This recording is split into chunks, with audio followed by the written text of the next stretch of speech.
En primer lugar, siempre es importante mencionarles de que, bueno, el recuadro que se ve en rosita es la cuenca de Lagunillas, que es donde está hoy en día el... que más adelante, si se quiere hacer un estudio, se puede subdividir en distintas cuencas, ¿sí? Subcuencas. Pero, ¿qué significa que estemos hablando de una misma cuenca? Significa que los parámetros climáticos e hidrológicos son iguales, ¿sí? Es decir, temperaturas y precipitaciones van a tender a ser muy parecidas a lo largo de toda la cuenca, y además de eso, la forma, ¿sí?, en la que las escorrentías se producen siempre van hacia un mismo punto, que es un punto bajo, que en este caso es la laguna de Pampa Lagunillas. ¿Bien? ¿Dudas? ¿Hasta acá? ¿Nada? Ok.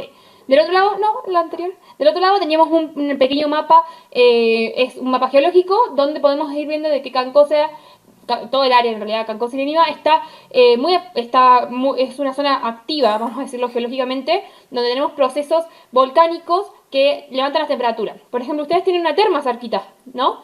Eso es porque abajo en la Tierra, el gradiente geotérmico, o sea, la temperatura que hay en el subsuelo, como por ejemplo las termas. A eso nos vamos a referir los geólogos como sistemas activos, ¿sí? Muy bien. Entonces, cuando estamos hablando de la zona de estudio de Cancosa, estamos hablando de lo que es el altiplano andino en el norte de Chile, y es importante entender de que este es un sector que tiene características muy particulares que no se van a repetir en otras zonas de Chile, ¿sí? Esta es una parte de la cordillera muy particular donde vamos a tener volcanes que se ubican en dirección norte-sur, ¿sí? Y esto va a generar también valles y cuencas que se van separando por los distintos cerros. Bien, antes de empezar, esta es una figurita que todos tenemos que entender para poder hablar un poco de hidrogeología, y es una figura que muestra cómo se comporta en general una cuenca. Cuando hablamos de una cuenca, estamos hablando de un sector delimitado, ¿sí? Un sector que está limitado por distintos cerros, en las cuales las precipitaciones recorren y se infiltran hasta un punto bajo.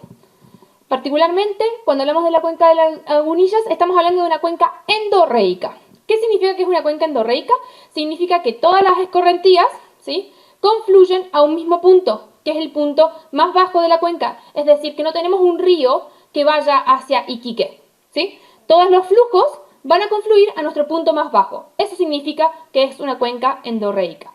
Lo particular de las cuencas endorreicas, entonces, es que todo lo que entra, ¿sí?, se mantiene y tiene que salir por medio de evapotranspiración o evaporación. Si no tenemos un río que nos saque agua fuera de nuestra cuenca, ¿sí? Acá, todas las precipitaciones que caen, o el agua de escorrentía, o el agua que se está infiltrando, llega a nuestro punto más bajo, que es la laguna, y no tenemos nada que lo saque de ahí, excepto la evaporación, ¿sí? Entonces, cuando el agua se calienta y se evapora. Particularmente cuando hablamos de la cuenca de Lagunillas, estamos hablando de que es una cuenca altiplánica, por lo tanto las lluvias y las recargas están concentradas en el periodo de verano. ¿Sí? Eso es la teoría, lo que dice la teoría. ¿Cómo vamos a constatar que esto sea así? Con los datos de las estaciones meteorológicas. ¿Bien? Entonces es súper importante empezar a entender cuáles son los comportamientos que nosotros esperaríamos tener de una cuenca altiplánica para después irnos cada vez más chiquito y saber cuál es el comportamiento particular que tiene esta cuenca altiplánica. ¿Dudas? ¿No? Todos entendieron lo que es una cuenca, ¿verdad?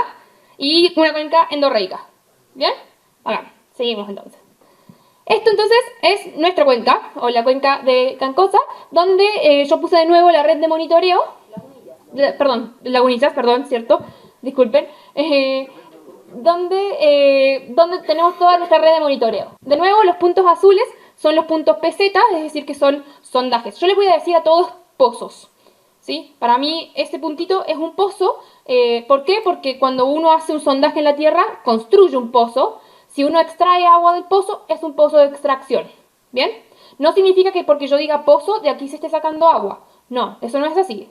Estos son pozos de monitoreo. ¿Qué significa eso? Es que nosotros, viene una máquina, hace un sondaje, ¿sí? Un sondaje que es algo que extrae un cilindro de tierra. Saca el cilindro, pongo un PVC, o puede ser de hierro, y dejo habilitado este sector vacío para que el agua ingrese.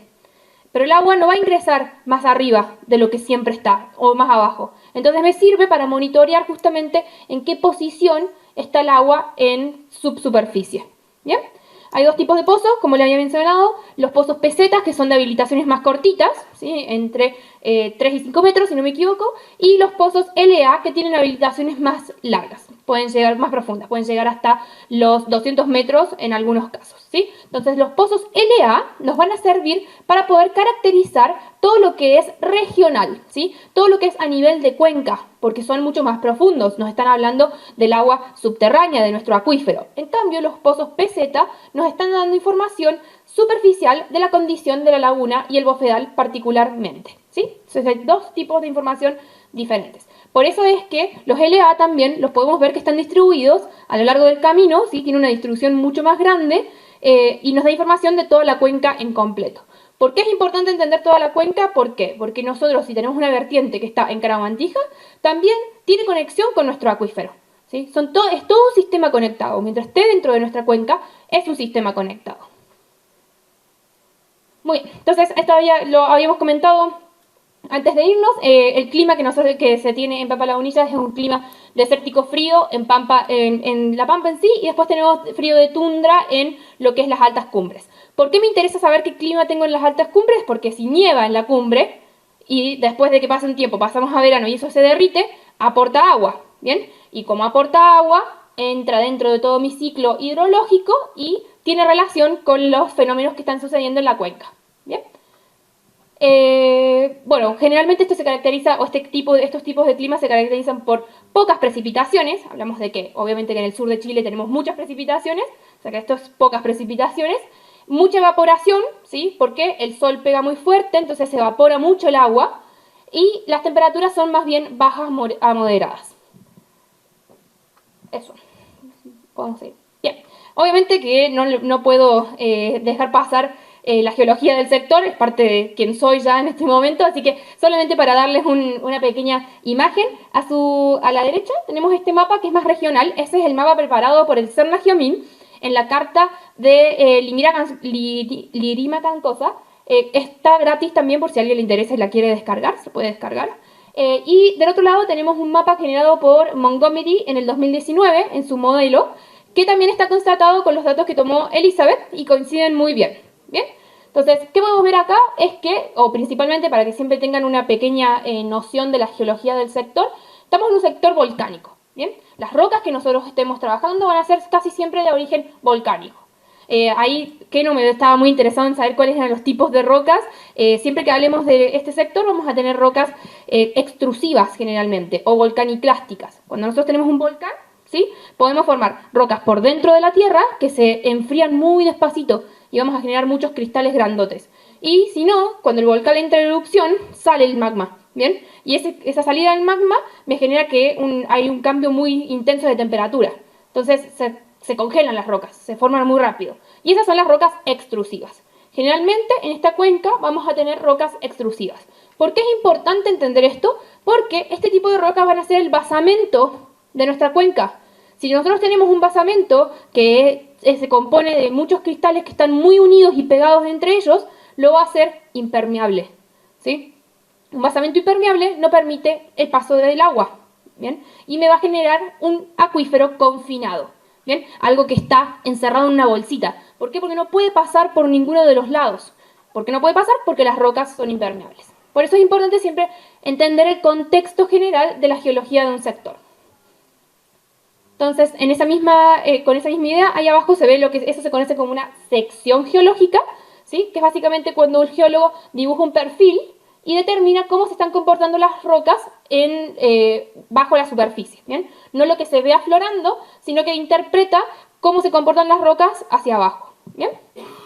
En Pampa Lagunillas nosotros tenemos depósitos lacustres y evaporíticos de salar, ¿bien? Son un tipo de roca particular que está sobre todo en los sectores bajos de la cuenca. Esto va a ser nuestro relleno sedimentario o depósitos no consolidados, ¿bien? Son sedimentos, son pequeñas partículas que se van acumulando en esta zona más baja y más plana. Después tenemos depósitos aluviales. Cuando hablamos de depósitos aluviales es que cuando nosotros ¿saben lo que es un aluvión?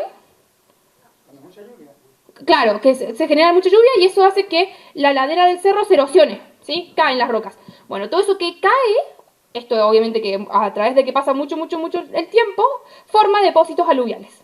¿Bien? Entonces, esta erosión que se hace en la ladera del cerro va fracturando las rocas, las hace más chiquititas, pedacitos más chiquititos, y esto se deposita en forma de depósito aluvial. ¿Qué es lo importante de esto, o lo que quiero que se lleven? Es que tenemos depósitos no consolidados. ¿Qué significa eso? Que las partículas no están pegadas entre ellas, ¿sí? Tenemos un granito de arena que no está cementado con otro granito de arena. ¿Qué me va a permitir eso? Tener flujo. De agua. Vamos a poder tener flujo de agua, vamos a tener permeabilidades altas, vamos a tener espacios porosos que pueden ser rellenados, en este caso, por agua. ¿Bien? ¿No? Continuamos. Además de eso, tenemos 3 formaciones geológicas. Cuando hablemos de formaciones geológicas, ya estamos hablando de roca. Y cuando hablamos de roca, estamos hablando de que las partículas están pegadas entre ellas, están cementadas. ¿Bien? En particular, acá tenemos 3, voy a leerlas desde acá porque soy muy mala para los nombres. ¿La qué es la voz? Sillihuinca. ¿Sí? Sillihuilca. Eso, muchas gracias. Puchuldiza. Y esta está fácil, Alto de Paqui. Esta está más fácil. Bien, entonces la primera formación está compuesta por volcanes y secuencias volcánicas. Bien, cuando hablamos de aparatos volcánicos que estaban activos anteriormente, dejan de estar activos y ahora queda el remanente de eso. Bien, se pueden erosionar y tomar distintas formas, pero vamos a estar hablando siempre de secuencias volcánicas. Además de eso podemos tener ignimbritas, que es un tipo específico de roca que se parece mucho a la ceniza volcánica. Bien, entonces todo esto está formando mi contexto geológico. Después tenemos la segunda formación, Puchuldiza. eso, que son siempre lavas andesíticas. Una roca muy muy típica en todo Chile son las andesitas, ¿bien? Y en general la diferencia que tenemos con las anteriores es que la anterior roca era una roca que sale del volcán volando, ¿sí? Es más explosivo, pero a medida de que cambia la tectónica y muchas cosas que les gusta a los geólogos, cambia la composición de esta roca y pasa de ser explosivo a ser algo que es más fluido, ¿sí? Y así se formamos distintos tipos de formaciones, pero todas son volcánicas. Y la última, que es la formación Altos de Pica, también son ignimbritas. Lo que me interesa que les quede es que tenemos 2 tipos de rocas diferentes. Tenemos los depósitos no consolidados, ¿se acuerdan? Que son porosos, que me permite que un fluido esté inmerso en ellos, o tenemos también rocas como las de las formaciones, que en este caso son todas de origen volcánico, ¿bien? Distintos pulsos de volcanes van generando distintos pulsos de rocas, pero tenemos estos 2 grandes grupos, ¿bien? Y lo último que me interesa que aprendamos juntos y que podamos entender es los sistemas estructurales. Nosotros cuando somos los geólogos estudiamos no solamente las rocas, sino la forma en la cual estas formaciones se están comportando entre ellas. Y hay una estructura fundamental en geología que se conoce como las fallas. ¿Sí? Las fallas básicamente son estructuras que van por la tierra y que van levantando bloques, ¿sí? Entonces cuando nosotros pensamos que se levanta una montaña, estamos pensando de que hubo una fractura dentro de la corteza y levanta ese bloque. ¿Lo entienden? ¿Sí?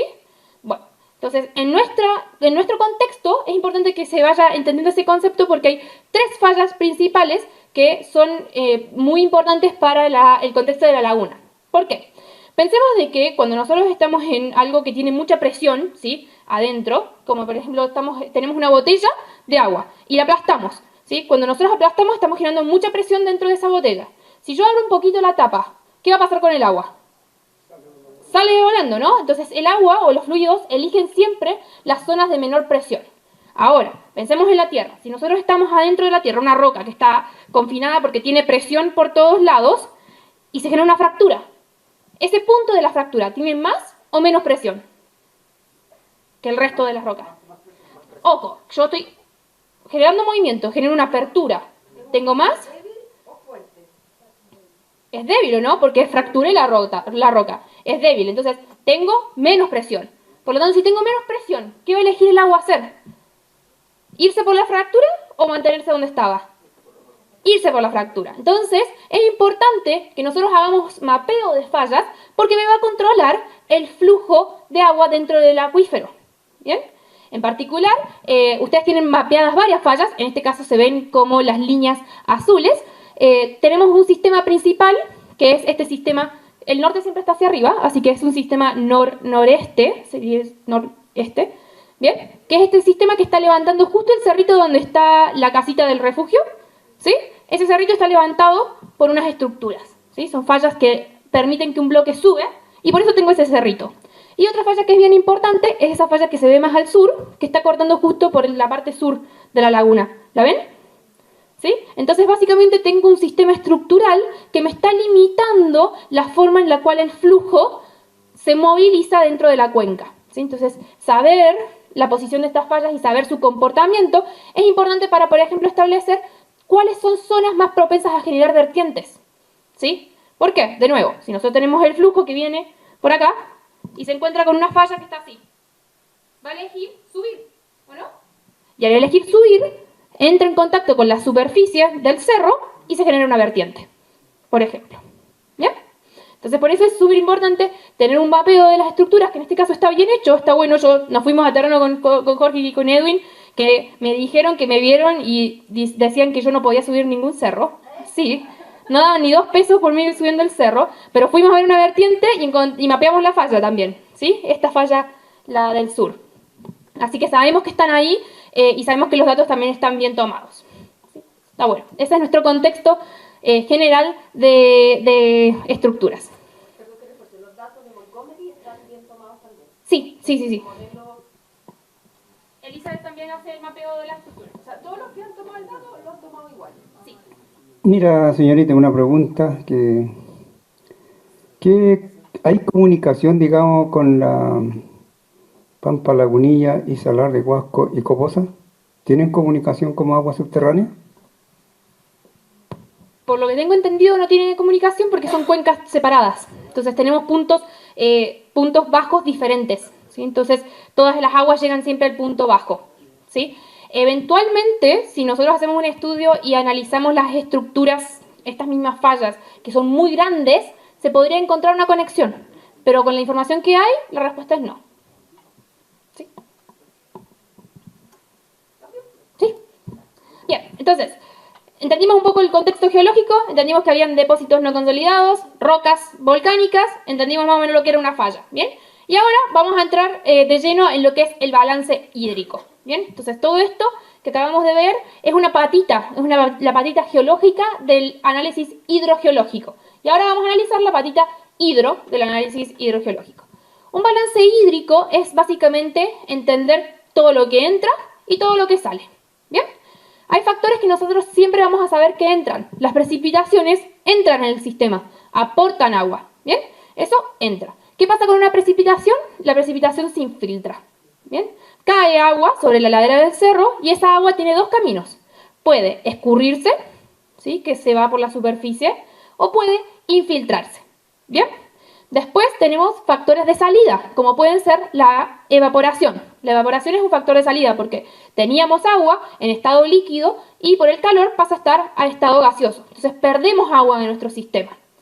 Además de eso, podemos tener, creo que dije todos, tenemos 2 factores que son intrínsecos, que son 2 factores que dependen únicamente del tipo de cuenca que tengamos. Esto va a ser el almacenamiento, que es la cantidad de agua que puede almacenar un acuífero, la cantidad de agua que pueden contener estos depósitos no consolidados hasta reventar, digamos, y después podemos tener también, y este almacenamiento lo que me está mostrando es una medición de cambios de nivel. O sea, cuando aumenta el almacenamiento, el nivel generalmente sube, y cuando baja el almacenamiento, el nivel baja, ¿sí? Porque reduzco la cantidad de agua.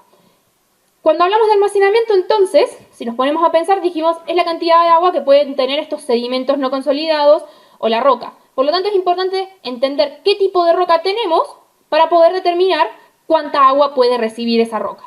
Ese parámetro o esa variable se llama permeabilidad, ¿sí? La permeabilidad habla sobre qué cantidad de agua o qué tan rápido una roca puede transmitir agua. Una arcilla, ¿transmite mucha agua o transmite poquita agua? Permite entrar si yo le inyectara agua a una arcilla. ¿Piensan que podría contener mucha agua o poquita? Poca, ¿o no? Es como que está todo muy apretadito. Bien, eso significa que es impermeable. En cambio, si yo tengo rocas como las areniscas, que son muy porosas, hay como espacio entre los granitos, puede correr el agua por ahí. Entonces esa es una roca con mucha permeabilidad. Como la piedra pómez. Como la piedra pómez, exactamente. Entonces, ¿y qué tipo de roca es la piedra pómez? Viene de un volcán. Entonces, exacto, es una roca ígnea extrusiva, por lo tanto es súper importante saber que estamos en un contexto volcánico, porque vamos a saber que podemos encontrar piedras como la roca pómez, que tienen alta permeabilidad. Por lo tanto, el flujo de agua va a pasar rápido por ahí. Bien, este es también otro dibujito para entender cómo funciona el sistema hídrico. Entonces, de vuelta, precipitaciones es la lluvia. La lluvia puede escurrir, ¿sí? Como por ejemplo en las vertientes, ahí es agua que está escurriendo. O puede infiltrarse, ¿sí? Ese es el agua que agarra el suelo. El agua que eventualmente agarra el suelo y la lleva al acuífero. ¿Bien? El río, en este caso nosotros no tenemos un sistema de río que nos está aportando agua hacia adentro de la cuenca, pero el punto más bajo en nuestro caso no es el río, el punto más bajo es la laguna. Por lo tanto, el río aporta agua hacia la laguna. Y ven que dice roca primaria, esas van a ser siempre nuestras rocas impermeables, lo que me está sellando el sistema, mientras que las rocas fracturadas van a ser o bien los depósitos no consolidados o una roca que pasa por procesos que la rompe y agarra permeabilidad secundaria, se llama. Entonces, era una roca que estaba muy compactada, la rompemos y con eso ahora aumenta su permeabilidad y permite que entre agua al sistema. Muy bien, entonces, acabamos de hablar del balance hidrológico, pero ahora vamos a hacer un repaso de cuáles son las variables que nosotros vamos a monitorear para darle datos a ese modelo. Bien, el primero va a ser la precipitación, ¿sí? Nosotros necesitamos saber cuánta agua o cuánto llueve para poder ponerle justamente valor a esa P que es entrada, ¿ok? Y el segundo es temperatura.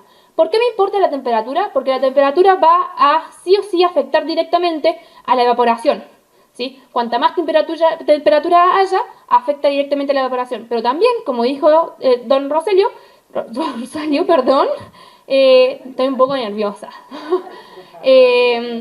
Además, Por suerte está nerviosa. la temperatura me va a afectar a la cantidad de agua que se está infiltrando en los sistemas o a la cantidad de agua que las vertientes están entregando al sistema, ¿sí? Entonces la temperatura es un factor clave dentro de lo que es el balance hídrico. Bien, entonces precipitaciones es un dato que obtenemos, cantidad de lluvia. Temperatura es otro dato, pero que afecta al sistema indirectamente. Bien, ¿de dónde sacamos esta información? De las estaciones meteorológicas. ¿Tenemos estaciones meteorológicas en Pampa Lagunillas? Sí, sí hay. ¿Bien? ¿Sí? Hay dos. ¿Sí? Además de eso, tenemos estaciones meteorológicas de la DGA en otros sectores de la cuenca, lo cual también es importante porque si tenemos una estación meteorológica solo en Pampa Lagunillas y recepcionamos la información de las precipitaciones que solo caen ahí, ¿es suficiente? No, necesitamos la de toda la cuenca, ¿sí? Porque el balance involucra toda la cuenca. No podemos dejar afuera partecitas porque sabemos de que esa precipitación llega a nuestro punto más bajo, que es la laguna. Bien, otro dato es la escorrentía, ¿sí? Hablamos de que estas precipitaciones caían y podían irse superficialmente o infiltrarse. Cuando se van superficialmente se llaman escorrentías y es súper importante porque básicamente nos están aportando nuevamente agua al sistema. Nosotros las escorrentías en este sistema particular están identificadas como el río Riacho y las vertientes y el bofedal hoy no veo. Sí, de Huella, Rinconada. Gracias. ¿Sí? Y además de eso tenemos una escorrentía nueva que es el sistema de recarga artificial, ¿sí? Es agua que está transitando por arriba, por la superficie. ¿Bien? Entonces todas estas escorrentías están siendo una entrada o una salida del sistema. ¿Aportan agua o sacan agua? Aportan agua, ¿sí? Entonces precipitaciones aportan agua, escorrentías aportan agua. ¿Cómo las medimos? Porque queremos saber cuánta agua. Las medimos por medios de aforos, ¿sí? Así se llama la metodología, pero básicamente, sí. Para conocimiento, el agua la correntía que sale de Guantija y que viene un poco también de la que pasa a Guantija, ¿aporta a la cosa? Sí, aporta el acuífero. Todas las escorrentías dentro de la cuenca. Me refiero entonces, ¿habría que agregarlo ahí? Sí, habría que agregarlo ahí. Eso es parte de la actualización del modelo. Pues yo pensé que a otra cuenca y del río Yacho. No, aporta a nuestra cuenca. Sí, aporta ahí. ¿Por qué le hacía la pregunta? Disculpa, antes de pasar a esto. Sí. Para que también lo tengan conocimiento. Bueno, nosotros en Guantija, yo tengo mi ganado Guantija. Y nosotros cada 2 años hacemos floreo, entonces nosotros tenemos ceremonias que le hacemos a la cultura del agua. Entonces, por eso la forma de vida nosotros es la crianza del agua, ¿me entiendes? Y cuando se tocan estos temas, por ejemplo, en la correntía de Yashu también tenemos actividades de flores del proceso para que en algún momento se pueda también incluir, porque es un actor principal de la cultura aymara por el tema del agua. Sí, está buenísimo el aporte. Para hacer una presentación hidrogeológica que tenga también en cuenta estos factores culturales. La cosmovisión de la comunidad. Buenísimo, sí, lo tomamos. Y finalmente es importante también entender de que cuando entonces cae el agua, escurre, ¿sí? Formamos escorrentías o se infiltra. Pero, ¿qué pasa si llueve arriba de la laguna? Aumenta la superficie de la laguna, ¿o no? Y eso tenemos que contarlo. Es un aporte. Por lo tanto, es importante hacer un seguimiento con imágenes satelitales de mi laguna. Si la laguna crece mucho, porque tuvimos un periodo de precipitaciones muy grande, es importante porque es una entrada a nuestro sistema, ¿sí? Entonces eso también es clave para tener en cuenta. ¿Bien? Repaso de lo que tenemos hasta ahora. Entonces dijimos balance hídrico, ¿bien? Precipitaciones es entrada, que puede ser en forma de escorrentía, que lo medimos con aforos, ¿bien? O podemos tener infiltración, o podemos tener la superficie de la laguna, que es cuando esta recarga cae arriba de la laguna, ¿bien? Las imágenes satelitales, si bien entendí, nosotros no lo vamos a poder hacer, pero sí hay un grupo del Milenio que lo puede complementar, digo, pero cómo, más que nada para entender cómo los diferentes actores que están trabajando en el territorio nos podemos complementar. ¿Bien? Perfecto. Entonces, dijimos que teníamos distintos factores que eran entradas y salidas. Continuemos. Tenemos ahora la evaporación y la evapotranspiración. ¿Son entradas o son salidas? Son salidas. ¿Saben cuál es la diferencia con una y la otra? La evaporación solamente tiene en cuenta el agua que pasa a estado gaseoso por la actividad del sol. ¿Pero qué pasa? Las plantas también hacen evapotranspiración en sus hojas. Me podrán corregir, las chicas plantas me podrán corregir, pero las plantas transpiran y en ese proceso, ¿sí? También el agua, la cantidad de cobertura vegetal que nosotros tengamos en nuestro bofedal o en nuestro sistema va a afectar directamente al balance hídrico. Y es por eso que es tan importante que estemos conectados entre las distintas variables que estamos estudiando, porque a mí me sirve mucho lo que me diga Petri Maritza para poder decir, ok, tengo más cantidad de plantas, si tengo más cantidad de plantas voy a tener más o menos evapotranspiración. Más. Por lo tanto se va a ir un poquito más de agua del sistema. Acá en la presentación yo no lo estoy mencionando para que ustedes entiendan, pero estos datos ya están recolectados.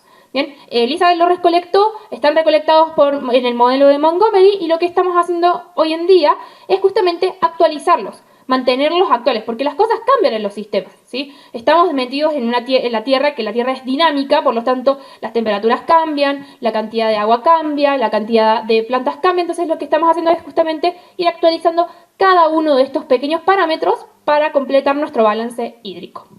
¿Cómo medimos la evaporación y evapotranspiración? Por evaporímetros. Son unos instrumentos que se ponen en la Tierra y se miden. Particularmente en esta campaña no se realizó porque son datos que se obtuvieron en 2022, por lo tanto están en rango de tiempo, no es necesario volver a tomarlos, ¿sí? Entonces podemos reutilizar ese dato. La infiltración, la mencionamos, ¿o no? ¿Sí? Cae el agua y se va por la Tierra. Entonces, dijimos de que esta infiltración que se va metiendo por la tierra va a depender de qué tipo de roca tengamos, ¿bien? Y de la permeabilidad que tengamos en la roca. ¿Cómo obtenemos los valores de infiltración? Por pruebas hidráulicas. Las pruebas hidráulicas son una metodología que usan los hidrogeólogos cuando se construye un pozo, ¿sí? Como nosotros tenemos una red de alrededor de 35 pozos, existen valores de permeabilidad de pruebas hidráulicas. Por lo tanto, ese dato se reutiliza. ¿Sí? No es necesario hacer pruebas hidráulicas todo el tiempo ni estar perforando pozos todo el tiempo. O sea, se toma una sola vez. Es único, no se puede reutilizar un pozo para tomar distintos... Y no varía, sí, obviamente. Y además, si es que entendí bien, la prueba hidráulica de este punto hoy no va a cambiar en 50 años más. No, para nada. La geología es una ciencia dentro de todo estable. Es la única variable, ¿sí? Dentro de lo que ustedes dijeron que tenemos un modelo que va hasta 50 años de acá, hasta acá, o sea, de acá a 50 años tenemos que seguir monitoreando. Lo único que no va a cambiar es la geología. Todo lo demás va a cambiar, pero la geología se va a mantener igual. Puede cambiar, pero en miles de años. En miles de millones, sí. Todo es muy lento en la geología. Y finalmente, dentro de la otra patita que tenemos que considerar está el sistema de recarga artificial. El sistema de recarga artificial en este caso está considerado como una entrada, porque está aportando agua a la laguna, y básicamente, ¿cómo medimos esto? Con los datos de Minera Cerro Colorado, o bien con los caudales que tomamos con Antonio, podemos hacer el control de cuánto es el agua que está ingresando al sistema. ¿Bien? Entonces, antes de pasar un poco más a los depósitos, repasemos, tenemos un balance hídrico que básicamente es contrastar las entradas con las salidas. ¿Bien? En entradas tenemos la precipitación, ¿bien? Que se divide en tres: en la escorrentía, en la cantidad de agua que cae en la laguna y en la infiltración. ¿Bien? Además de eso, vamos a tener el sistema de recarga artificial como una entrada. Y en el lado de las salidas teníamos dos nomás: evaporación y evapotranspiración. ¿Bien? Entonces, entradas, salidas. Pero dijimos que, por ejemplo, para la infiltración, o sea, la cantidad de agua que va a llegar al acuífero, es importante saber el tipo de roca. ¿Bien? En particular, dentro de nuestros sistemas están identificados distintos depósitos que son depósitos que se interrelacionan entre ellos para formar los sedimentos de la cuenca. Tenemos los depósitos lacustres, que van a ser siempre depósitos de grano muy fino, parecidos a estas arcillas, ¿sí? Granos muy finitos, muy chiquititos. Entonces es como un polvo. Este polvo, cuando se empieza a compactar, forma depósitos lacustres. En particular, esta conductividad es muy baja. La permeabilidad es baja. Le cuesta mucho a estos depósitos que uno les saque agua y les cuesta mucho que les entre el agua. ¿Bien? Son las dos cosas. Porque si yo pongo un pozo de extracción, ¿sí? voy a sacar agua, pero tengo este tipo de roca, ¿va a sacar el agua fácil? ¿La voy a sacar fácil o me va a costar sacarla? Me va a costar sacarla. ¿En qué se traduce eso? Que voy a necesitar una bomba más grande, ¿sí? Y que con la misma cantidad de fuerza voy a sacar menos caudal que si tuviese una arenisca, que es una roca muy porosa. ¿Bien? Hay de este tipo de depósitos en la cuenca. Después tenemos los depósitos aluviales, que ya hablamos de ellos. Son depósitos que son más de gravas, más de arenas, por lo tanto la conductividad es más alta, ¿sí? Como podrán ver, ahí decimos que tenemos valores que van del 0.1 a los 20. Lamentablemente, en la geología las cosas son muy heterogéneas, ¿sí? Y a veces una roca puede tener un comportamiento en un sector y después nos movemos a otro y es la misma roca pero tiene otro comportamiento, ¿sí? Pero por eso trabajamos con promedios. Bien, después tenemos estos depósitos aluviales que los hablamos. Tanto Elizabeth como el modelo Montgomery los separan en tres porque son muy grandes y tienen distintos comportamientos a lo largo de la cuenca. Tenemos la subunidad A, la B y la C. Lo que a mí me interesa que sepan es que estos depósitos, si lo ven ahí, se mueven entre los 25 y los 40 metros. Hasta los 60, incluso hay algunos pozos que muestran que tienen 130 metros de profundidad. Entonces, ¿qué significa esto? Que los depósitos aluviales no consolidados, que es donde generalmente se mueve el agua porque es más permeable, tienen entre 40 y 60 metros de profundidad. ¿Bien? O sea, no voy a tocar ningún tipo de roca entre los 40 y los 60 metros de profundidad, porque estoy con estos tipos de depósitos. ¿Muy bien? Entonces, ¿qué pasa con estos depósitos? Es que me permite que el acuífero, como tienen baja permeabilidad, tienen alta permeabilidad, perdón, se comporte como un acuífero libre, ¿sí? Que el agua se puede mover de un lado al otro. También significa que cuando yo perfore un pozo que está lejos de la laguna, ¿qué va a pasar con el agua que está por debajo de la laguna? ¿Se ve afectada o no? Se ve afectada. ¿Por qué? Porque como tengo alta permeabilidad, el agua se mueve de un lado al otro, ¿sí? Está en conexión, ¿bien? Entonces, eso es importante, por eso es importante entender qué tipo de rocas están conteniendo a mi acuífero, que en este caso es un acuífero libre. Bien, y estas son las menos importantes porque van a ser justamente nuestro basamento, van a ser la cajita que contiene al agua, y son dos tipos: las ignimbritas y lavas, que están fracturadas. Por lo tanto, si hay una roca que está fracturada, tiene un poquito más de permeabilidad, y el basamento en sí, que siempre lo vamos a caracterizar como rocas impermeables, ¿sí? Son rocas volcánicas que no tienen fracturas, que están todas unidas entre ellas, entonces van a generar justamente los bordes de mi cajita. ¿Bien? Ahora, ¿cómo se ve esto o cómo se representa? Se representa a través de secciones hidrogeológicas. Lo que se ve atrás mío es una sección hidrogeológica. No sé si, Petra, podés apuntar con el puntero esta línea. Esa. Es una sección que pasa verticalmente. ¿Lo ven la línea negra? ¿Sí? Entonces, ¿qué es lo que yo estoy viendo? Es como que yo agarrara un cuchillo, ¿bien? Y corto la tierra, ¿bien? Corto la tierra y vuelvo con una imagen. Eso es lo que estoy viendo en la sección del costado. ¿Entendieron? Es una imagen, es como si fuese una fotografía hacia adentro de la tierra. Como por ejemplo cuando a uno lo hacen una resonancia en el médico, vieron que es como que lo cortan con imágenes. Es lo mismo, pero para la tierra. ¿Sí? ¿Cómo se hace esto? En particular, en este modelo lo hicieron con geofísica, que la geofísica va dando señales y cada una de las cada señal distinta representa un tipo de roca diferente y el geólogo o el hidrogeólogo es el encargado de interpretar esta información por medio de secciones. Lo bueno es que tenemos pozos y los pozos vienen con información directa, tangible. Cuando yo hago un pozo, puedo saber qué tipo de roca fui cortando a medida de que perforé el pozo. Entonces siempre los pozos van a ser nuestro dato duro. Es lo que nos entrega un dato duro de dónde está el nivel, de qué tipo de roca tengo. ¿Bien? Entonces la geofísica generalmente se constata con los pozos. ¿Qué quiero que vean de esta sección? Dos cosas. Primero que tenemos pozos largos. ¿Bien? Esos pozos tienen más de 300 metros. Son los LA. ¿Bien? Siempre son los LA. Y lo otro es la línea celeste. La línea celeste es lo que yo llamo el nivel piezométrico o el nivel freático. Es el punto a partir del cual tengo abajo de eso agua. ¿Sí? La roca está saturada en agua. ¿Hasta dónde me preguntan ustedes? Hasta lo marrón.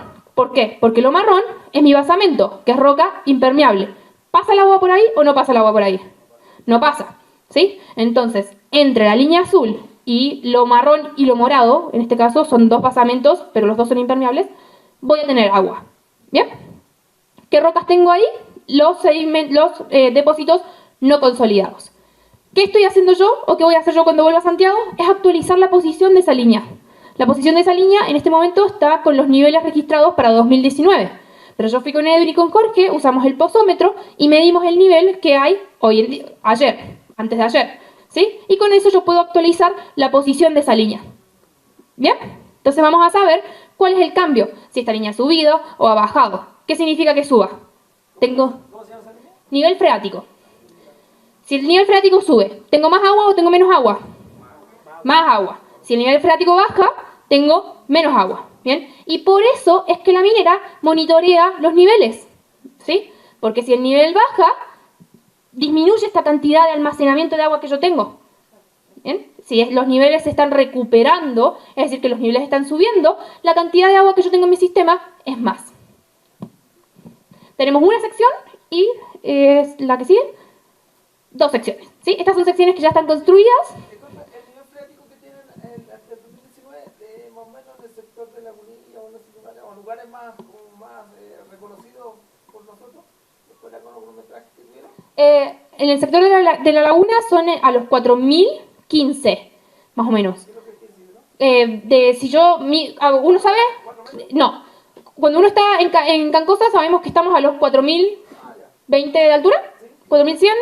Entonces el nivel siempre va a estar más abajo que eso, porque está dentro de la superficie. Eso significa. Entonces está como a los 4015, que creo que eran alrededor de 3 metros. 3 metros desde la superficie. Sí. En las zonas más alejadas, por ejemplo, el pozo LA19, si no me equivoco, está alrededor de 20 metros hacia abajo. ¿Los sondajes cerca de los sondajes? ¿Cuáles? ¿Los pesetas o los A? De los sondajes de las pozas de extracción. De los pozos de extracción, eso está alrededor de 20 metros. Pero estaba así. Ah, sí. Sí, no es que estaba arriba y que bajó 20 metros. Esa línea pasa justo pasa por la laguna y corta la estructura. ¿Ven que hay, lo marrón sube drásticamente? Eso que sube es gracias a la falla, a esas estructuras que yo estoy hablando. Entonces cuando sube, como sube todo el bloque, también sube el nivel. Y por eso podemos tener vertientes, por ejemplo. Consulta, Miri. Sí. ¿Y esa línea, el nivel freático, en relación a la flora, está allí? ¿Toca la flora? No. Por eso, en la resolución de calificación ambiental hablan de bocetales colgantes. Eso significa que las patitas, las raíces están colgando y solo se alimentan por agua que viene superficialmente. Sí. Sí, esto estamos hablando más abajo. Bien. Continuamos. Entonces, básicamente, esto es simplemente una tabla de resumen Y de nuevo destacar depósitos lacustres y aluviales, tenemos un promedio de permeabilidad mucho más alto. Y cuando tenemos fracturas también tenemos más alto, y siempre que es basamento impermeable, permeabilidades muy muy bajitas. ¿Y cómo trabaja el hidrogeólogo? Construye a partir de las secciones geológicas, que eran las que tenían los distintos tipos de roca, este depósito es tal, este depósito es tanto, un perfil hidrogeológico que es básicamente dónde está la posición del agua. ¿Bien? En este caso, yo no voy a estar haciendo geofísica, pero lo que sí puedo hacer es actualizar la posición del nivel. ¿Sí? Entonces, tener un reconocimiento de dónde está el nivel y cuánto es el almacenamiento de agua. Vamos a pasarla. Simplemente para que sepan de que existe esta información y que está disponible en distintos informes. Muy bien. Otro que es sumamente importante, tanto es que si nosotros estamos entregando agua por el sistema de recarga artificial, es agua que también está saliendo del acuífero, porque son pozos que están dentro de la cuenca. Entonces estamos alimentando el sistema superficial con agua subterránea. Entonces es importante tener calculado cuál es esa cantidad de agua subterránea, porque va a ser una entrada o una salida. Va a ser una salida y una entrada. Exactamente, entonces eso es lo que hay que tener ojo. Va a ser una salida del sistema subterráneo y va a ser una entrada para el sistema superficial. Pero va a volver al acuífero la misma cantidad que inyectamos. No. ¿Por qué? Por la evaporación, por la evapotranspiración y por el porcentaje de infiltración. ¿Sí? Si la roca por la cual está pasando esta agua, ¿sí?, es muy impermeable, ¿va a llegar de nuevo al acuífero? No. Entonces es importante saber cuál es el suelo que está por debajo del bofedal para poder calcular cuánta de esa agua realmente se infiltra de nuevo al sistema. Muy bien. No, está bien, está perfecto. Esto es un mapa, tiene mucha información, pero simplemente es para que analicemos o poder explicarles de que la cuenca tiene comportamientos hidrológicos distintos en distintos sectores. En la parte alta o en la parte norte tenemos el basamento más alzado, ¿sí? El basamento de la roca impermeable está más cerca de la superficie. Por lo tanto, lo más probable es que los sedimentos que pueden contener agua sean una capita más fina. Bien, en cambio en el sector más central de la cuenca, esta capa se ensancha, es más grande y vamos a poder contener más contenido de agua en ese sector. Lo pasamos porque es mucha información. Bien, ¿qué más voy a estar haciendo yo? Voy a construir esto que se llama un mapa piezométrico. ¿Qué es un mapa piezométrico? Básicamente es como las cotas, las curvas de nivel, ¿conocen? O sea, cuando nosotros caminamos en un cerro a lo largo de una misma altura, eso es una curva de nivel o una cota, ¿verdad? Lo mismo se puede hacer con el agua. Básicamente construimos curvas a las cuales nosotros sabemos que el nivel freático está a la misma altura. ¿Sí? Entonces, yo voy a hacer una línea, ok, y si por fuera un pozo que cruza esa línea, el nivel va a estar a 2 metros. ¿Bien? Si hago otro pozo que cruza esa misma línea, ¿a qué altura va a estar el nivel? A 2 metros igual. ¿Sí? Eso es una línea piezométrica. Y esto es un mapa piezométrico. Básicamente son líneas de la posición del agua. ¿Cómo se construye? Con los niveles de los pozos. Entonces yo ahora me llevo la información a mi casa de los niveles y lo que voy a entregar o lo que voy a generar es un mapa actualizado para saber a qué posición está este nivel. Bien, esta es una sección de cómo estaban las cosas, ¿sí? Antes de que se generara cualquier tipo de actividad dentro del bofedal. Teníamos una conexión entre el acuífero y la laguna, ¿bien? Y las flechitas hacia arriba representan las salidas. Como se dan cuenta, hay solamente un tipo de salidas, que es la evaporación y la evapotranspiración. ¿Qué pasó con el sistema? Le agregamos una salida extra, ¿sí? Cuando le agregamos esa salida extra, que es la extracción de agua, el nivel baja. ¿Por qué? Porque dijimos que era un sistema cerrado. Acá teníamos solamente entradas y salida de evaporación. ¿Bien? Si las entradas se mantienen igual, pero yo le agrego una patita extra de salida, ¿qué pasa con las cosas? Se desbalancean. ¿Bien? Y esto es lo que ocurre. Estábamos conectados y ahora estamos desconectados alrededor de 3 metros. Hay zonas donde es menos. En este momento está como a 2 metros el nivel. ¿Dudas? ¿Lo vieron en la imagen o voy para adelante y atrás para que vean? Pues ahí está azulito y el agua llega por arriba y se ve la laguna. Aquí está cafecito y el agua quedó por debajo de la laguna. ¿Otra vez? Ah, claro, con la vertiente natural. Claro, la vertiente va... me subo, mira. Suba. Ya no estoy más para ejercicio, fue demasiado toda la semana. Entonces, acá está la vertiente. Puede infiltrarse o puede continuar por arriba. ¿Bien? ¿Sí? Esta es la evapotranspiración, porque estamos con los pastitos. Y esta es la evaporación, porque viene solamente del agua. Y estas son las precipitaciones. ¿Bien? Y en la próxima tenemos todo lo mismo, pero más lejos, ¿sí? En los pozos, los P1, P2, P3, acá está saliendo agua, ¿sí? Que vuelve a reinyectarse con este sistema. ¿Bien? Entonces es importante entender esta reacción, esta actividad que está sucediendo. Como este porcentaje de infiltración es importante para saber cuánta agua realmente está volviendo al acuífero.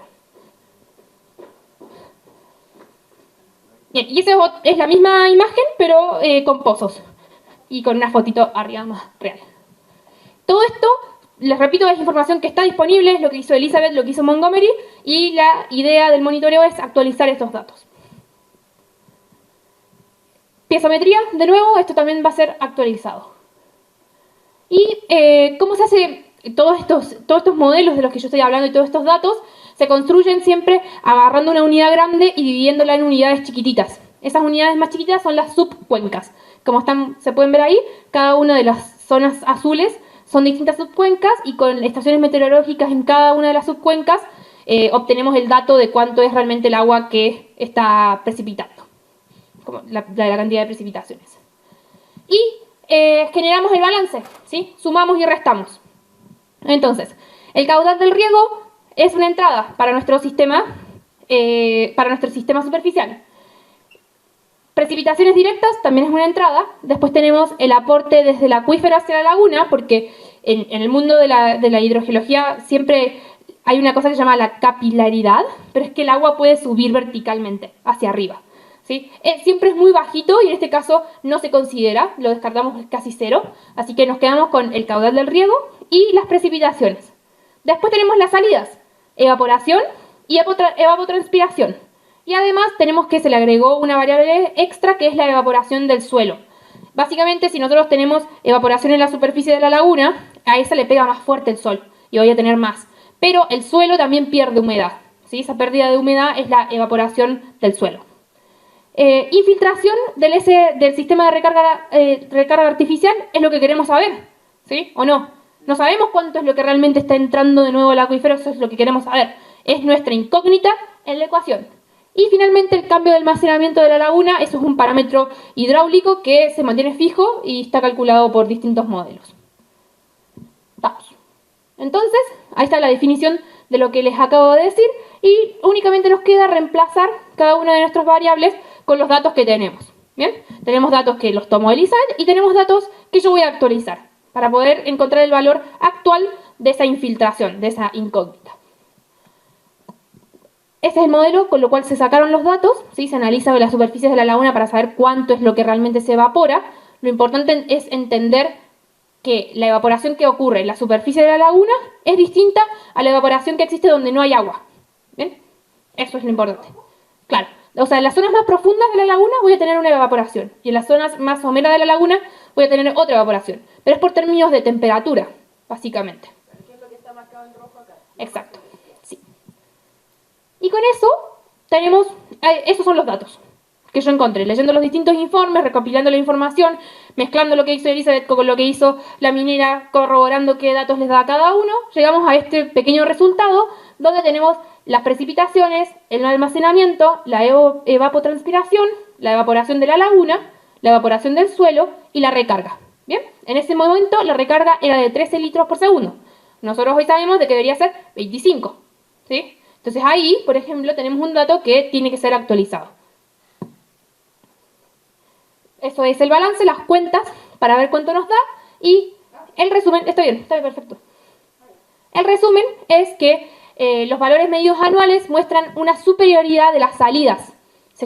Sale más de lo que entra. ¿Bien? Entonces, si sale más de lo que entra, ¿el acuífero crece o se hace más chiquito? Se hace más chiquito. ¿Sí? Entonces, por eso es que es importante que nosotros midamos estos parámetros anualmente, que los estemos monitoreando constantemente para poder actualizar nuestro balance. Y eso, es todo, creo.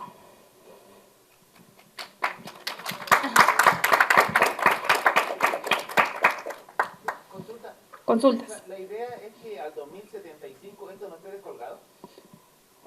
No, eso no está dentro de la RCA que se estableció, si no me equivoco. La RCA es parte de lo que estoy investigando, pero la RCA asume que va a ser un bofedal colgado. Sí. Que eso, para que vuelva a recuperarse y el acuífero suba como estaba antes de, es más del 2075.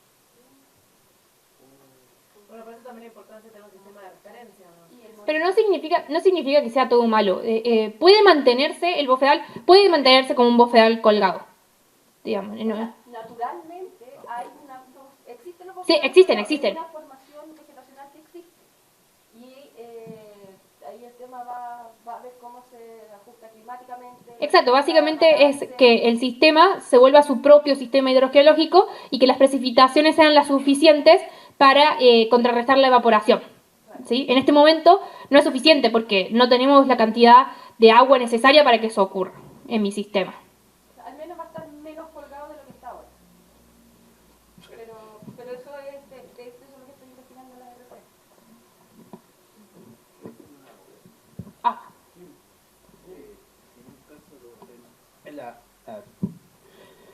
RC. Mi consulta es la siguiente, mire.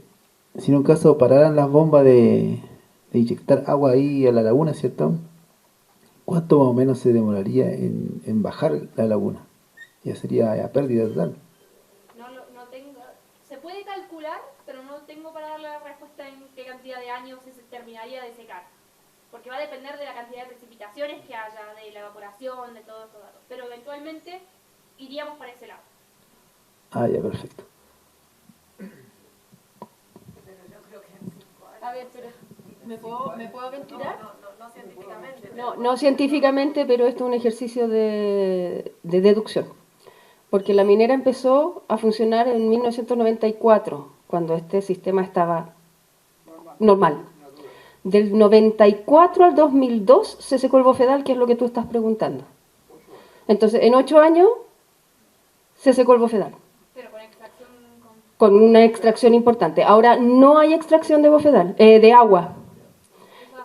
Entonces, claro, sin la extracción de agua,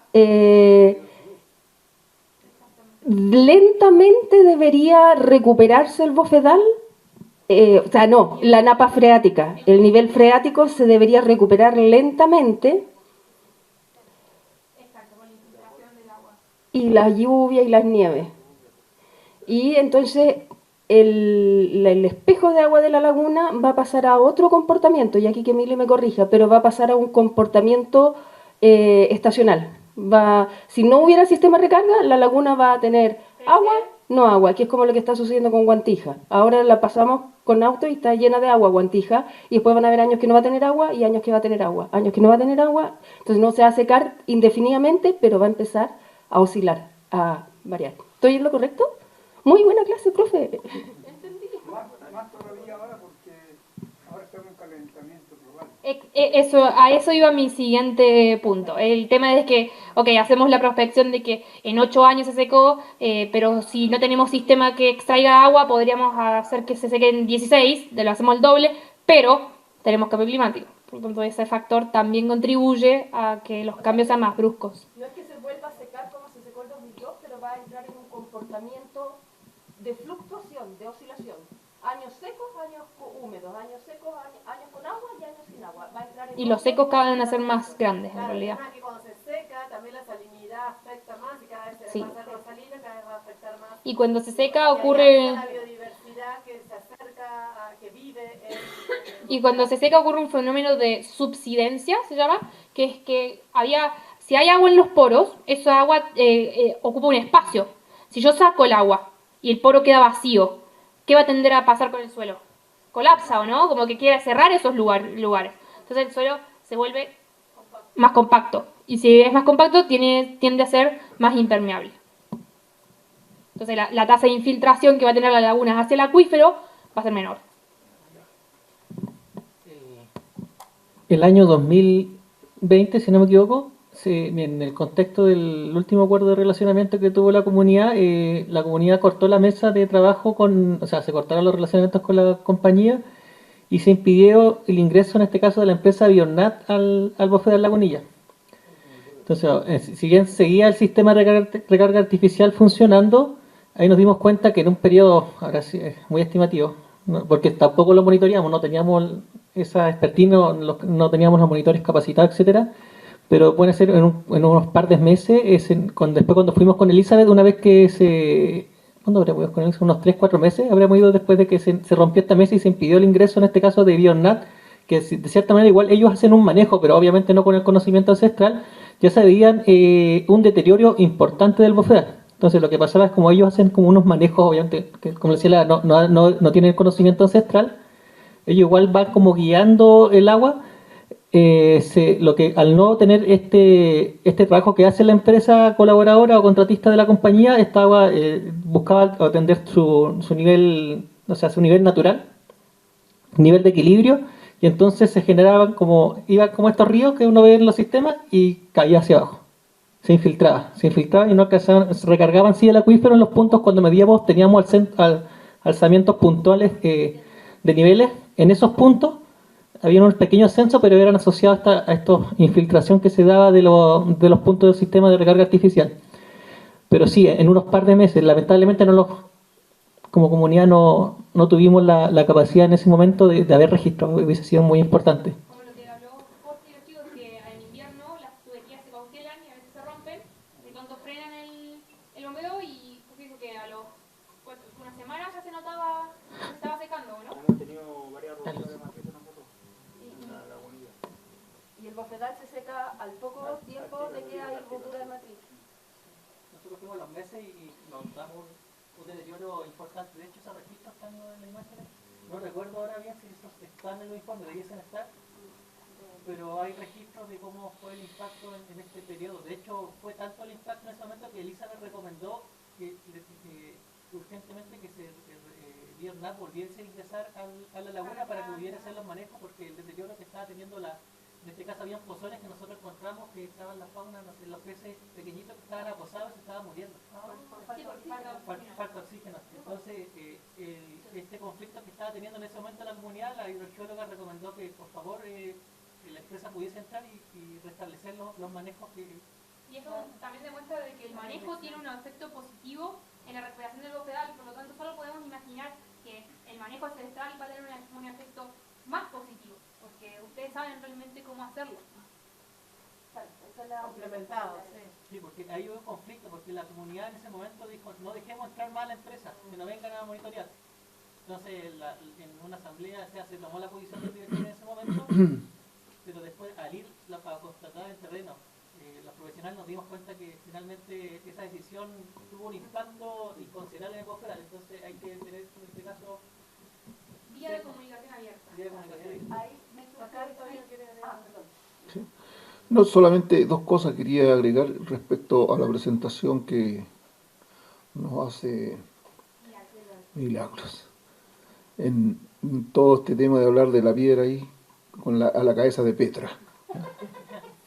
Oiga, mira, un primer alcance nomás, recuerdo yo en la línea de tiempo que hizo Petra justamente de la historia nuestra de la relación en cuanto con Cerro Colorado y nuestra relación difícil con ellos, efectivamente, hablando por ahí por el año 2002, cuando se secan las vertientes y se inicia un proceso de cómo resolver esta situación o por lo menos mitigarla, y surge la idea de hacer un riego artificial, al cual se nos suma ese mismo año con que fue uno de los años más lluvioso y tal forma que crecieron las aguas, en las lagunas el agua efectivamente se aposó, y ese elemento le dio fuerza a ellos para señalar entre sus discursos de que el secamiento de los bofedales no era producto de la baja de agua, sino que más bien era por la pudrición después de que el agua se secó. Ese era el argumento y ahí estuvimos prácticamente medio semestre discutiendo entre que nosotros no le creíamos eso y ellos nos presentaban esos informes con los técnicos. Y ahí, lamentablemente, nosotros, claro, decíamos que no era así porque por el manejo ancestral y por la experiencia, pero no teníamos un equipo técnico que pudiera sostener técnicamente esto. Mire lo que le estoy diciendo. Y con ello, nosotros llegamos a la necesidad de poder contactar un hidrogeólogo, como siempre lo recordamos a don Aníbal Mansur, argentino también, que trabajaba también en el tema, defendiendo acá en Pica por el tema de Coyahuasi, para aminorar la sacada de agua. Y ahí llegamos a él y con ello nos sentamos recién en la mesa de trabajo con los ejecutivos de Cerro Colorado. Y este era el argumento, y este era nuestro argumento. Y ahí, para que lo sepan, los jóvenes especialmente, ¿sabes qué le dice nuestro asesor Aníbal Mansur? Colega, le dice, queremos hablar en serio, hablemos en serio. Usted sabe que son los que afectaron, bla, bla, bla, y le dio todo un antecedente, y paró el gerente y dijo, ya, dejémonos de tonteras, reconozcamos que esto, nosotros somos los responsables por el tema de la putrefacción de los bofedales. Y ahí seguimos en un proceso para llegar al acuerdo del 2008. ¿Qué quiero decir con esto, Firón? Entonces, es muy importante, yo lo tengo claro, de que tenemos que tener un plan de monitoreo anual de todos los años, porque si no, esto es como pasó en esa oportunidad y tuvimos un monitoreo de 1 o 2 años y hasta ahí quedamos sin antecedentes nuevamente y quedamos débiles en nuestra discusión. Hoy día nos fortalecemos con ustedes, lo más probable es que vamos a llegar a otras negociaciones, como ya está señalando Petra, el tema del RCA, que podemos poner otras condiciones, hay algunos convenios que se pueden mejorar, etcétera. Y tenemos que irnos, especialmente los jóvenes, con esta idea, como bien decía Mario, de repente nosotros ya no vamos a estar, pero los jóvenes van a seguir para cuando vuelva nuevamente la capa freática y las vertientes vuelvan a renacer, 3 generaciones más tal vez, pero con este plan de monitoreo, y para ello tener los elementos que hoy día yo creo que están las condiciones, que eso lo tiene que dar la misma minera, tiene que dejarlo establecido, un plan de monitoreo anual, que tengamos los recursos para eso y donde fortalezcamos nuestros profesionales, nuestros jóvenes, con el apoyo, por supuesto, de los profesionales de más alto nivel. Y con eso podemos, sí, ya nosotros cerrar los ojos tranquilos, yo creo que esa es la esperanza. Esos eran mis 2 comentarios. Muchas gracias. Y por eso es dejar capacidad instalada en la comunidad y que se vaya transmitiendo. Y que se entienda la información, digamos, como que estos sean temas comunes, que podamos discutir qué es un acuífero, qué es el nivel, qué es la geofísica, o para qué nos sirve, o qué tipo de rocas, que esa información se pueda como seguir traspasando. Que se conozca toda la historia y todo lo que se ha hecho, porque también se aprende de eso y se trae de eso, no se puede perder.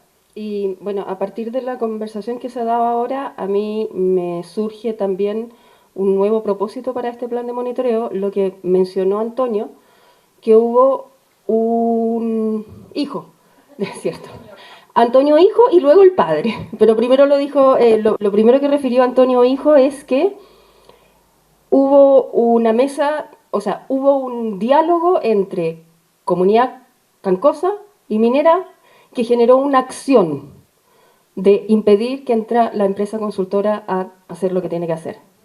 Y esa acción afectó al bofedal. Entonces, la aspiración es que en esta mesa de diálogo que se genere con Cerro Colorado o se reactive con Cerro Colorado y la comunidad, ustedes tengan este equipo técnico interno, Janet, los monitores, Antonio, que los vaya asesorando a ustedes también como directorio o como comunidad de las consecuencias ambientales que se pueden producir en lo que se negocie o hable humanamente en la mesa con Cerro Colorado. Porque a veces tomamos decisiones desde nuestra, disculpen, pero corto vista humana, sin pensar en las consecuencias que nuestras decisiones de corto vista humana repercuten en el territorio. Entonces, lo importante es que ustedes aprendan a negociar con la autoridad ambiental y con la minera, nunca perdiendo de vista lo que este equipo este año les va a enseñar. Porque trae consecuencias para el territorio cualquier decisión que ustedes tomen. Y eso va en línea con lo que dijo Antonio padre, ¿no? Entonces, esto además de ser una unidad de monitoreo, o una unidad de monitoreo ambiental, la idea es que en el tiempo se transforme en una unidad de asesoría ambiental a las negociaciones de la comunidad con el entorno.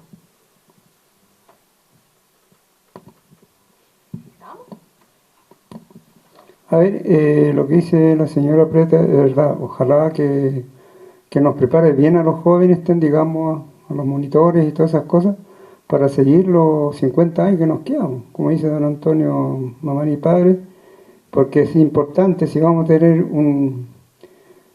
que en unos años que nos vamos a monitorear, como dijo usted en delante, de que verdad hay que empezar de cero. Entonces yo creo que como directorio que estoy acá vamos a tener mesas y conversaciones con Cerro Colorado y vamos a tratar de dejarlo así, porque si no vamos a caer de nuevo en un vacío. Eso yo quería agregar. Gracias. Y nada, de mi parte, gracias por escucharme. Y si tienen dudas, pueden contactarse con Petra y Petra puede redirigirlas a mí, no hay ningún problema. ¿Estamos terminando ya? Primero que nada, saludar a todos los presentes y al equipo técnico. Como bien la exposición es notable, harto conceptualidad de la disciplina de la hidrogeología, fauna, y una cantidad de información. Sin duda todos tenemos una capacidad de abstraer información, hay algunas cosas que se nos van también y tenemos que en cierta manera empoderarnos en esta materia, pero esto no viene, para que tengan como en el comienzo hicieron una contextualización, esto no viene hace 3, 4 años, así como señaló don Antonio. No se podría, hay consecuencias sí, por gobernanza de la misma comunidad, de no tomarle la prioridad de tener un equipo de monitoreo cuando ya se produjo el daño ambiental en 2002, donde un mayor, don Máximo, si no me equivoco, don Máximo Moscoso, él comunica al directorio de eso entonces que la vertiente madre de Lagunilla estaba seca.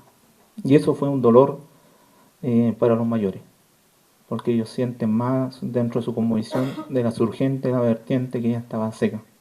En su oportunidad yo, como estudiante universitario, acompañé en esa salida de terreno al directorio que se hizo parte y pudimos constatar que estaba seco. Y ahí empieza toda la vorágine, ya el camino de lucha y también de darnos cuenta como comunidad que teníamos que de cierta manera poner esto a la autoridad, denunciar a la autoridad. Y ahí tenemos todo lo que señala la lucha constante con la compañía. Quiero referirme, si bien hay una presentación acá del equipo, una estructura del trabajo, me parece muy bien. Se ve que es un proceso, que hay mejora continua dentro de las etapas, y en la cual yo invitaría al directorio que tomara esa estructura en términos y la patita que le hace a esto es el derecho ambiental. ¿Cómo va a tomar? Porque esta es la contraparte técnica medioambiental. Pero ¿cómo vamos en las normativas, en las legislaciones? Hablamos que la normativa medioambiental, la ley 19.300, es sumamente después, o sea, Chile no era proambiental. Entonces, invito al directorio, ahí mostraron bien claro, me dio bien claro la estructura del equipo, y invitan, y que me parece muy bien, que esté los técnicos profesionales de la comunidad en vinculación con la comunidad. Esa vinculación con la profesionalidad y que ellos nos puedan transmitir o facilitar la información, porque eso más que nada lo que va a realizar Antonio, Gustavo y Janet, en facilitar la información tanto para ustedes como equipo técnico y también para nosotros como comunidad, los que estamos interesados. Esa misma estructura me gustaría verla en el derecho, la defensa territorial. Si bien tenemos diferencias, es loable, tenemos diferencias, pero deberemos invitar también a técnicos, tenemos profesionales, como he escuchado anteriormente, en derecho. Entonces invitemos a nuestros comunarios que son profesionales y que se involucren en este tema medioambiental, que ellos nos puedan bajar la información, porque es más, se podría hacer más cercano, porque es un par de mi comunidad que va a traspasar la información, se genera más confianza. Entonces, y esa estructura me parece muy bien a replicar. Lo otro que quería, si me podía aclarar, es los estudios. Yo bien, y quiero, no es una crítica, deben tener los toma de decisiones del directorio, cuando se pide información se dilata mucho.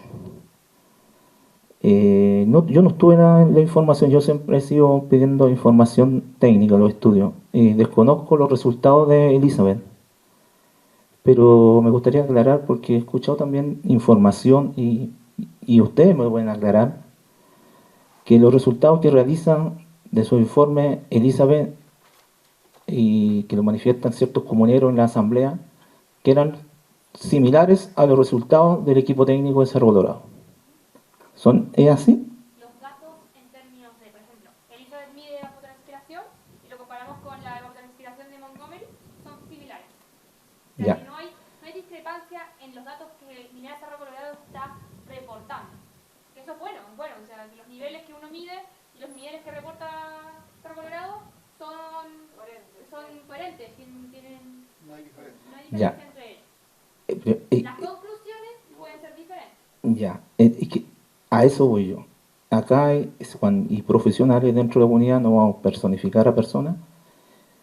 Cuando hay que ser bien serio, entregar la información bien. En datos me queda claro, sí, sin duda, porque son datos duros. Pero en conclusiones, porque yo creo, tanto como usted, como dirigióloga, ecóloga, ustedes al final de su informe dan sus consideraciones, sus conclusiones, cambios, qué metodologías se pueden cambiar. Por ejemplo, en esa oportunidad con el equipo que se tenía de la Corporación Norte Grande, siempre hubo diferencia en la metodología que aplicaba Mario Pará. Entonces, por eso hay que, cuando se entrega mala información, porque esto yo lo vi en la asamblea, para que usted se tome la decisión y apostar por el equipo que está hoy en día, se le bajó mucho el perfil. Y eso es porque lamentablemente como comunidad, tenemos que hacernos mea culpa, no tenemos una consideración todavía, una conciencia ambiental. Hasta incluso, pero si Cerro Colorado ya se fue. Y con eso se decía, no, ¿para qué queremos técnicos? Hasta esos discursos. Entonces hoy día tampoco podemos ya llorar ya dentro de la leche derramada, pero ese proceso comunitario que hemos vivido. Por lo tanto, me parece muy bien el equipo, lo veo bien afiatado, y lo único, yo me quedo dispuesto por mi disciplina, me gusta leer, me gusta aportar. Me gusta aportar. Y por lo tanto, yo quedo abierto. La Bonilla es donde está mi ciudadanía, Yacho en esta oportunidad, pero mi origen Guantija. Y siempre estoy constante subiendo a Yacho, donde está la... Yo estoy entre Iquique y Pica. Es la transhumancia de los pueblos originarios. Sí, y con esto quiero terminar. Yo creo que lo que ustedes han hecho en esta primera avanzada en esta empresa, involucrar a los cuidadores que están allá, entregándole capacidades, herramientas a esas personas que muchos en las conversaciones, porque está cerca del caserío, Yacho, con ellos mismos me decían que ellos estaban dispuestos a aprender, y yo se lo planteé a Antonio, hijo, y eso de traspasar información es muy importante, dejar capacidades en la comunidad. Así que le agradezco que se hayan considerado eso dentro de su plan de trabajo, Y yo haría la invitación que está en deuda acá a los jóvenes universitarios. Cada vez más y partiendo por mi hija, hago el mea culpa yo. Los padres tienen que ser constantes y involucrando a su hijo, porque no hay otra forma. Gracias. José Antonio, ahí, ¿puedo yo antes, cortito? Sí. Tomar para no desviarnos. 2 puntos, José Antonio. Sí. Lo que tú planteas ahí de la asesoría legal, en algún minuto, porque vamos a hacer o sea, yo estoy haciendo el esfuerzo de entender las RCA. Hay muchas cosas que yo no estoy entendiendo. Y si queremos llevar adelante, que esto se habló con el directorio, si queremos llevar adelante una rectificación para los 50 años que quedan, es fundamental, porque eso quiero aclarar al tiro, no quiero expectativa realidad. En el equipo no hay un abogado, no es nuestra intencionalidad abordar eso profesionalmente porque no somos abogados, pero sí vamos a necesitar un interlocutor abogado al que le entreguemos toda la interpretación del sistema, de la flora, la fauna, la hidrogeología, lo ancestral, el trabajo que ustedes intentaron hacer en el 2011, un poco retomar esa línea, pero tiene que quedar establecido legalmente en una figura legalmente vinculante. Y para eso vamos a necesitar, yo quiero reforzar lo que acaba de decir José, vamos a necesitar asesoría legal. Una vez se hable esto en el diálogo con la minera, entiendo que es mucho más fácil hacer una rectificación de RCA cuando las dos partes están de acuerdo en lo que quieren rectificar y se le presenta a las autoridades solamente, a que si es en choque. Pero esas capacidades este equipo no las tiene y en algún minuto que nosotros avancemos con antecedentes las vamos a necesitar. Quería aprovechar de reforzar ese punto. A ver, mira señora Petra, nosotros tenemos un abogado en la comunidad, por lo tanto está trabajando y es un trabajo más que le puedo dar, así que cuente con el abogado de la comunidad, por lo tanto yo me llevo el mensaje y hace poco, estos días voy a tener reunión de la directiva, me apunté esto, así que yo creo que está para eso el abogado de la comunidad, por lo tanto saben la comunidad que tenemos un abogado que está trabajando por la comunidad, por lo tanto él tendría que aportar en eso. Eso, gracias. Quería ser más específico en eso, no es ser majadero, pero lo que yo estaba planteando es que, si bien sabemos que tenemos abogados de la comunidad, lo que yo estoy planteando más preciso es que se inviten, ya hay abogados en la comunidad, de la comunidad, jóvenes. Por lo tanto, invito la misma estructura, ahí están los dos jóvenes, involucren a esos de la comunidad. Porque es bueno como generar capacidades, porque ¿quiénes los interlocutores que en algún momento, y es un tema de desarrollo de la comunidad mismo, cuando nos sentemos con la autoridad, sería bueno tener el abogado que es externo, que no es de la comunidad, pero también tener un abogado de la comunidad y que confluyan los dos, porque ellos van a facilitar la información tanto para nosotros. Eso estoy precisando. Estoy claro, y con esto quiero terminar, nuestra pata coja que nosotros tenemos es eso en la RCA. Acá conversa la autoridad con la compañía. Nada más. En función de la RCA, la resolución de calificación ambiental. Ellos conversan, la compañía le reporta los informes a la autoridad del SEA y ellos conversan. Acá no está la tercera parte porque uno se podría hacer ¿y por qué si nosotros somos los dueños, por qué no estamos nosotros en la RCA? Nosotros no podemos ser, y queden claro, como dice Petra, la realidad hoy día nosotros no podemos hacer manejo ancestral donde se hizo el daño ambiental, porque hay una cobertura de metros cuadrados, nosotros no podemos intervenir en él. Entonces hay cosas que necesitamos de defensa jurídica. Eso. Bueno, muchas gracias José Antonio, porque creo que diste el pie para poder hacer un cierre.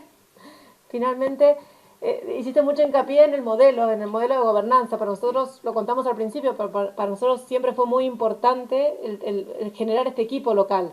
De hecho, cuando lleguen las dudas, cuando lleguen propuestas, que todo llegue a través del equipo de gestión local, al equipo asesor, que nosotros conversemos para que ellos sean los que ellos están acá, Janet, Antonio, los monitores, los que se vayan sumando a este equipo de gestión local que cada vez se fortalezca más. Y nosotros trabajamos con el equipo de gestión local y el equipo de gestión local con la comunidad.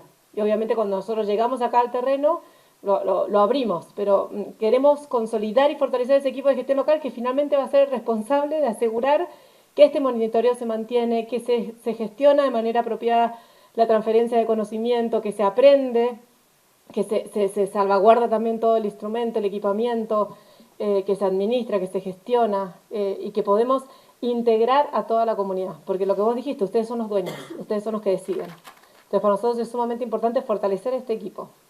Integrando más profesionales que hagan falta, por supuesto. Así como nosotros también somos un equipo súper interdisciplinario, diferentes disciplinas que nos vamos complementando.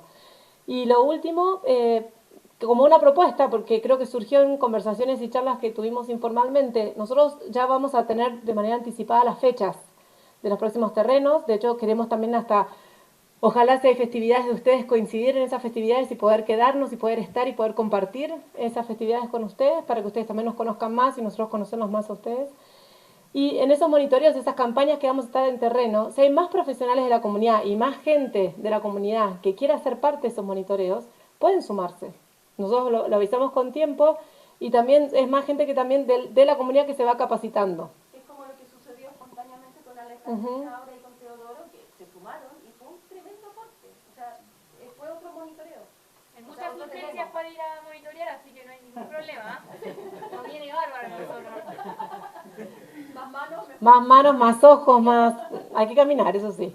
Y agradecer sobre todo, bueno, que nos acompañaron a Jorge, a Edwin y a Eugenio Aqueno, que hoy no está. Ya lo habíamos dicho porque está ahora en su rol de sereno. Pero agradecerles por su disposición, por haber estado... Ni sabían, llegábamos nosotros así, los externos, con toda nuestra energía a bombardearlos y la verdad que tuvimos muy linda recepción. Muy abiertos a aprender, a conocer, a entender, a querer entender y comprender. Es mucha información. Yo no soy experta ni en flora, ni en fauna, ni en geología, ni en hidrogeología y también voy aprendiendo de la mano de ustedes, que lo sepan. Tampoco me voy a hacer experta, pero de a poquito voy entendiendo los conceptos. Sí, ojalá que sí. Y así que agradecerles también, porque para nosotros es sumamente importante el rol que ellos tienen y que van a seguir teniendo. Para poner en valor también ese rol. Y bueno, agradecerles de nuevo de parte de todo el equipo por habernos recibido. Para nosotros fue muy importante también el día de hoy. Ojalá que seamos más en las próximas y agradecerles porque ustedes van a ser también los mensajeros de esto que estamos tratando de comunicar. Así que muchas gracias. En buena hora.